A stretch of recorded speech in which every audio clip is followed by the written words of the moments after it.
Bonsoir à tous et à toutes, j'espère que vous allez bien. Voici un petit podcast à propos de problèmes de société liés à la violence conjugale.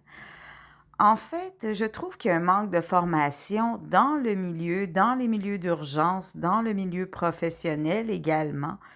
À ce propos, il y a un livre qui existe et que je connais bien, qui est le livre qui est fait pour les victimes de violence tout court ou de traumatisme qui est lié au livre de Pascal Brion qui s'appelle Se relever d'un traumatisme et réapprendre à faire confiance, celui-là qui peut être utile pour les victimes.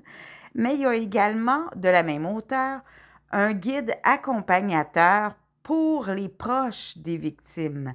Donc, cet ouvrage-là, je la trouve extrêmement complète pour les professionnels, pour l'entourage, donc pour les gens entourant la victime, pour éviter des problèmes, parce que ce qui cause problème, c'est des victimes isolées. Donc, l'isolation d'une victime cause problème à sa sécurité. C'est toujours important de rester proche parce que c'est jamais la victime le problème, c'est toujours la personne violente. Tout le temps, tout le temps, tout le temps, c'est toujours l'agresseur ou l'agresseuse le problème, jamais la victime. Donc, la personne dangereuse étant l'homme ou la femme violente dans le cas des violences conjugales.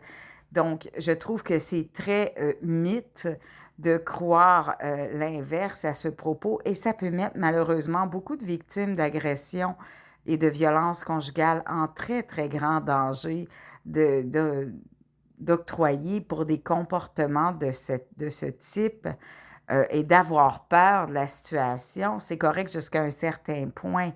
Il faut toujours faire attention à la victime là-dedans parce que c'est une victime, donc il ne faut pas l'oublier, ça, à ce niveau-là. Donc, je vous laisse les liens au bas de mon podcast à ce propos. Donc, je répète, c'est le livre de Pascal Brion, Se relever d'un traumatisme, qui est le guide pour les victimes, et le guide pour les accompagnateurs, qui est le second guide qu'elle a fait. Merci et bonne soirée. Sur ce, peace, love and shine.